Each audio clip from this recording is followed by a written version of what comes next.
Hello, welcome to the Marriage Underdogs Radio Show podcast. I'm your host, Chris A. Matthews. And once again, I have two phenomenal guests. And yes, you're right. One is a licensed marriage and family therapist. I want to introduce you to Sherry and Derick Barbour. And Sherry is a licensed marriage and family therapist, and her husband is also a relationship coach.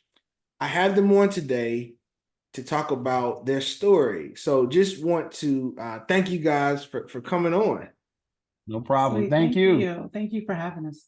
Definitely. So I'm gonna change it up a little bit. Usually when I interview just the marriage and family therapists by themselves, I'll ask how they got into the field. So we'll have to do another episode, Sherry, so we can focus on you. But with you and Derick present, today the client, or today, excuse me, the interviewee is the relationship, not the two people, right? So how did you guys meet? Talk about that initial phase that we call it the honeymoon, right? So talk about your honeymoon phase for a second. I can. Well, how we met is I worked at Rent Center. She worked at this place called Bojangles. I don't know if you ever heard of it. I do. I'm from Charlotte, North Carolina. So you know, started in that's headquarters. Headquarters. Yeah. So she was the manager, and I walked past. I walked to work then, and used to walk past every day. Went in every day, got a chicken biscuit, and I noticed this pretty woman back there, and she was my type. And I said, you know what? When I come back here, I'm gonna ask for her phone number. And that's pretty much, my brother actually asked her for it for me. I don't know why he did that, but he did it anyway. So I got her number. We called, but it was a weird call or something. No one never. I don't know how that went. The story goes that I played him to the left. That's the story that I don't remember, but that's what he said. I played him to the left, and however, if I could pick up there, he didn't know what was happening in my world at the same time. Even though I was seeing him come past, I had a conversation with God late one night because I've been married and divorced. Late one night, and he said he's going to bring me my husband, and it's going to be very clear, either at my job or at my house. I'm like, oh, he's going to be a UPS delivery person, or it's going to be, So I saw him, and literally God said, that's him. Right. So he said, can I have a chicken biscuit? And that was it right there. Cheese. And I love the story because the humble beginnings, right? And I think our listeners need to hear that, right? Walking to work, humble beginning. And the fact that, Sherry, you were in a position of being prepared and ready to enter a relationship. There was an alignment with God. There was prayer. So you had the right mindset. So I think those parts we don't want to miss either. As we transition into the story, talk about some inflection points. So the initial transition of commitment. And the reason why I ask you this question is because couples listening may be living together and they don't even have a committed point or time frame to reference. So when did you guys have that committed date of, hey, this is what we're doing, this is going to be exclusive? Or how did you guys get there? I would say probably about 6 months. Honestly, about 6 months. About 6 months. Her lease was running out. So crazy. And she needed a cosign. Yeah. And we were kind of like, seeing each other, but we weren't really like, we were kind of still like had our guard up type thing. Like, I'm gonna go. So was it like a gray area during that 6 months? Oh, gray. Yeah, it was pretty gray. Was it gray like you were engaging? And I asked this question too, because people listening, like, so do you have like, and I'm gonna be completely open. Yeah. So men, and I've been taught this by friends, right? Because I didn't know this. I met my wife and I was like, I was naive. I thought just you had one person. Men develop a roster. Maybe women do too. Didn't know that. So the roster is I have about 4 or 5 or 6 women that I'm speaking to consistently for different times or days. Yeah. So, was there like, I have to clean my roster out and then we got down to just this one person? Go into that a little bit for a second. Well, for me, I guess I would be the one with the roster. But it was more or less like a more trust thing. Like she wasn't the person she is now, right? So neither was I. So in my assumption, my wife, she was a little curt, and I'm being light when I said it. She was a little more had more attitudinal, I would say. So yeah, so we were kind of like, sometimes we'll have little brushes with, like, you know, arguments or whatever. So I'll leave, come back, leave, come back. But we were fornicating. Yeah, we were fornicating, but we were still developing something there. Yeah, we just couldn't figure we didn't know what it was, because we still come back to each other.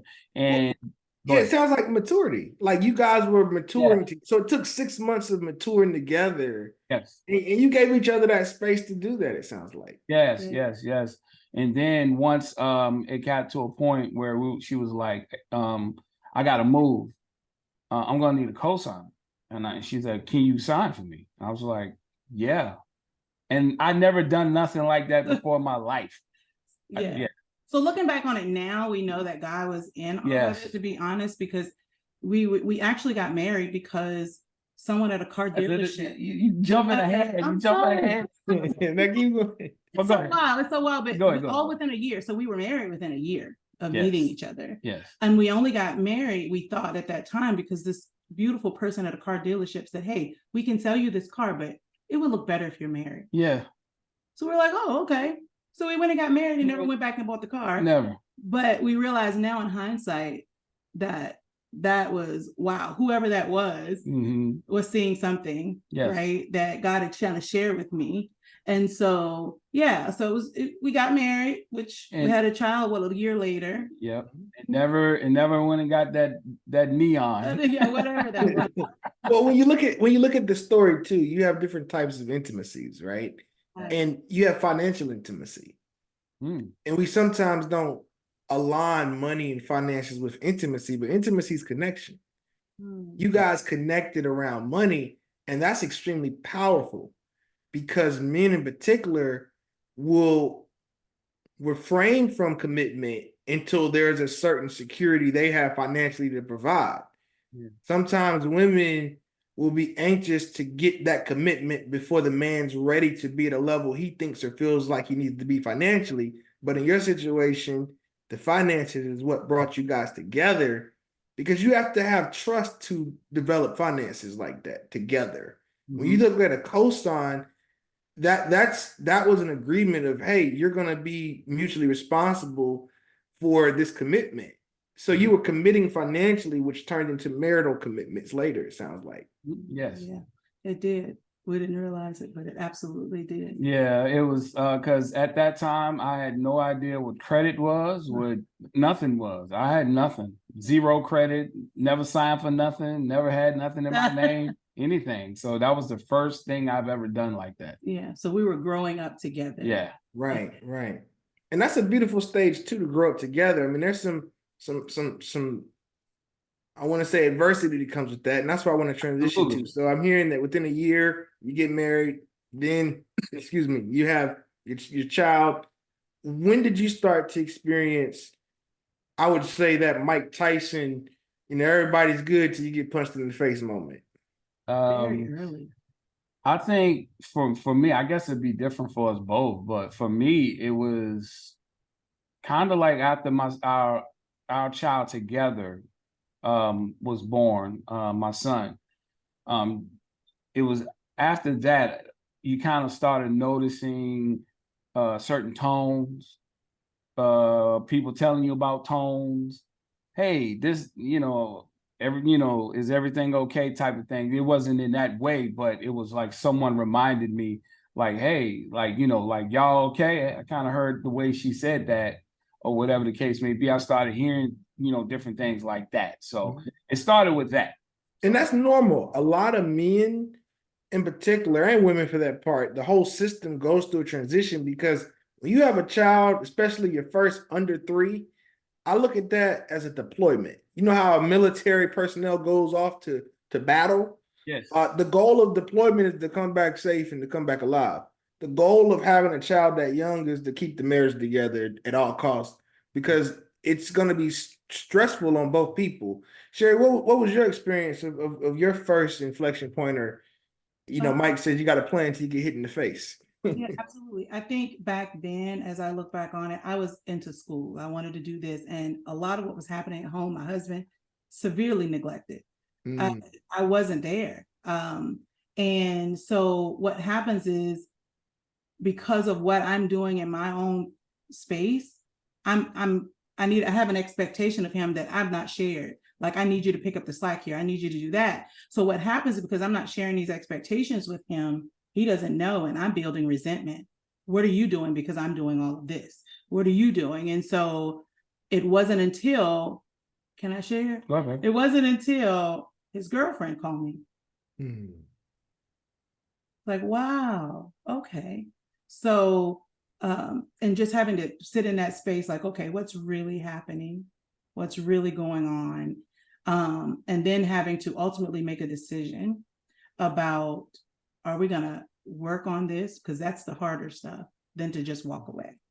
So that took about probably 6 months to make a decision that we're gonna stop beating up on each other and blaming each other for what's going on in our marriage, and understanding that, hey, something was broken before that call that day, and working on it. So it took about 6 months of back and forth until we're like, okay, we're gonna work on it. And then another year and a half. Wow. Yeah. So let's slow down and unpack some of this, right? I heard you say, Sherry, that you like your word choice, and it's really challenging to hear women say something with this sense of like accountability. And accountability doesn't mean the person didn't have a part to play in it as well. So it's not blame. It's just acknowledging your part in it. You said, I neglected my husband. And then that was the first boom. So it's like, I neglected my husband. And then you hit us with the uppercut. I wasn't there. Right? So it was a matter of two different pieces. And then the third was, your husband had the space to go develop an entirely, completely different relationship that you were not even aware of. Nope, not at all. Not at all. And most women in that case would have immediately gone into victim.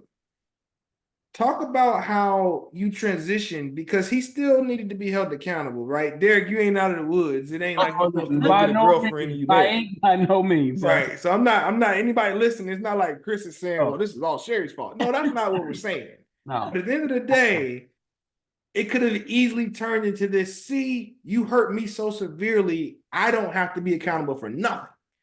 Right? It was almost like your hurt could have erased or canceled out accountability, but you didn't allow that to happen. So talk about how you were able to still see accountability through all of the hurt, which I'm sure that was there.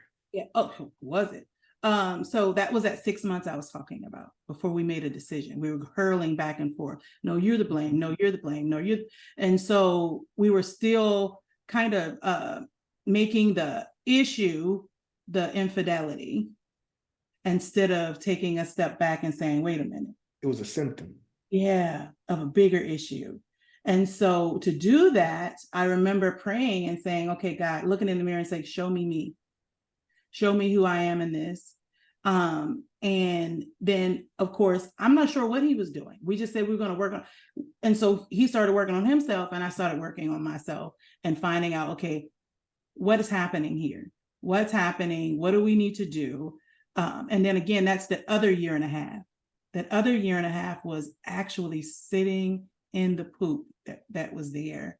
And actually using our tough times to learn more about each other, because there was a big space where I didn't know him and he didn't know me.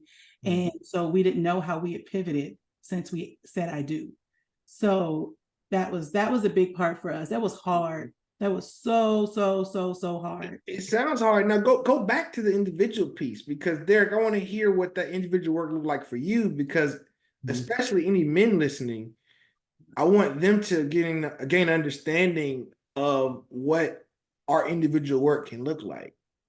Well, for me, it took some time, because like my wife was saying, we were blaming. Like, I was blaming her, like you weren't there, you were doing this, and you don't talk to me like a man, and all this other stuff. You know, it was just a bunch of bunch of fluff. Like now I look back on it. As far as individual work, the first thing that I went to was, of course, the Word. We went to the Word first. And, you know, you go all the way back to Adam and you go like, okay, who ate the fruit first? But who did God correct when they ate it? When the eyes open when Adam ate? Who did he originally make responsible? Right. Who he exactly. So, and you know, it start there. Like, okay, so you know what, Derick, you have to check yourself because you're the head of this household. So it starts with you mentality. So that's how I started my journey. Like, okay, it's, you know, not that I overpower my wife, I'm the man, and nothing like that. It just was like I know it had to start with me because I wanted to be a peacemaker in my home. I wanted to be the man that she could look to and feel secure with. So I had to start like with the basic things. So I started with like reading my word, getting information from people that I knew about relationships, like my mother. My mother went through the exact same thing with my dad. So with my stepdad. Family of origin, yeah. Exactly. So and we know this because my mom used to ride around with me looking for my stepdad at his girlfriend's house. So it was a pattern that wasn't broken with me. So you had to accept the cycle, right? When you look at contextual therapy, the debts and ledgers, you had to acknowledge that was something that was unrightfully indebted into who you were. Yeah. You had to cut that chain. Yes. Now also, I hear you say that you found people, and I'm glad you mentioned outside sources, because when men are hurting, we sometimes are not as open to receiving outside help. Yes. Also, too, there was grief on both ends. And Sherry, I want to hear your individual work, but before I ask you what that process looked like, we can't minimize that you're both grieving, because for you to have adopted another relationship, Derick, that relationship was fulfilling some type of need. Yes. So you now have to eradicate that need that was being fulfilled and dissolve a relationship. So you're going to grieve a person. Sherry has to grieve this identity of what was wrong with me. Why was I not enough? I couldn't fulfill my partner. He stepped out with someone else. What are people going to look? What are they going to think? I'm this strong woman. Am I going to be weak for coming back? All these multiple floods of thoughts. She has to grieve that process. Then you both have to grieve an infected relationship to rebuild a brand new one. Yes. That part, yeah. But before you did all that collective grieving, what did your grief process look like, Sherry, in terms of rebuilding you in that individual work? I had to forgive myself for the first divorce first. Say that again a little bit louder for the people in the back. I had to forgive myself for my first divorce. You had to forgive yourself for your first divorce, which means you had to go back and do work that wasn't done. Oh, yes. Oh, yeah. That was first. And then I had to think, this is what I share even with my couples today. I had to look at my husband now and say, does he perform? Is he behaving like a husband who doesn't want to be married? And I couldn't find it. Other than this phone call, other than this information. You know, this husband got up with me every morning. I mean, at that time, my husband, I was so busy, he would iron my clothes for me, our kids' clothes. I said, God, this doesn't look like a man that doesn't want to be married. And I had to look at what is my part in this particular relationship. It was very hard. I had to forgive myself for the last one. I had to look at this as, hey, this is number 2. What are you going to do? Are you going to blame him? Right? Or are we going to look at this pattern of there's something broken here. And I can point at him, but you know, that whole thing about all the fingers pointing back at me, it was my work. And so I began to pray to see him as God sees him. Wow. And I feel like God shared, okay, now I said, God, I don't trust him. Like, I don't trust him as far as I can see him. And the words that God so clearly spoke was, that's okay. Just trust me. Wow. That's powerful. And what you said earlier, I have to go back to. you said that your husband didn't look like a man that didn't want to be married. Yeah. And let's break that down, because for those that are listening and contemplating if they should stay or go or break up or not break up, you had a clear indicator. The indicator was based off of the collection, the body of work that your husband had presented. So and within that body of work, it didn't look like he didn't want to be a father. He didn't want to cherish his wife. He didn't want to be present. He didn't want to show up. I didn't see or hear any of that. Oh. It was just a matter of he didn't know how to communicate and steer the relationship for you to be the person he did those things for exclusively. Yes. So you both mentioned that when you did the individual work, you were able to find your individual voices to have a collective dialogue that created mutual expectations. Yeah. Yes. Yeah. And even when you get those expectations, right, there's still a learning curve. Yes. Right. So we're 15 years post, and we see our communication get better every day. Yeah. And there are times, when we're in therapy, and because we still do that, right? And we're like, wow, this is getting better. Yes. We spend less time being upset with each other because it's more important that we are talking and being together than it is for me to stand on my soapbox about whatever is happening. Yeah. So that trust that I have for him now, it looks totally different. And it's not just about infidelity and that kind of betrayal. I trust that he can make the last call in my home, and if it's an L, if he loses, he's going to say, you know what, babe, that's on me. And if he doesn't, if he makes the call, I'm going to make sure I celebrate that as well. Right? Because we know that words of affirmation, especially for men, are so important. And I didn't even have that in my vocabulary when we first got married. Like, what? No, this is what he's supposed to be doing. I'm like, what am I thanking him for being my husband for? Right? But everyone wants to know that I'm the man that you need in your life. Right. Absolutely. And I can tell you right now, men can never win too many championships. No, we can't. We love it. Every time we get a W, we happy. A man we can't win too many championships. I'm trying to tell you. Yeah. And every time they promote us, that's a win. Can I say this? It's something you said earlier about rebuilding the relationship. For anyone that's listening, it's not gonna look the same as it did before. Ooh. And that's the part that probably will discourage someone.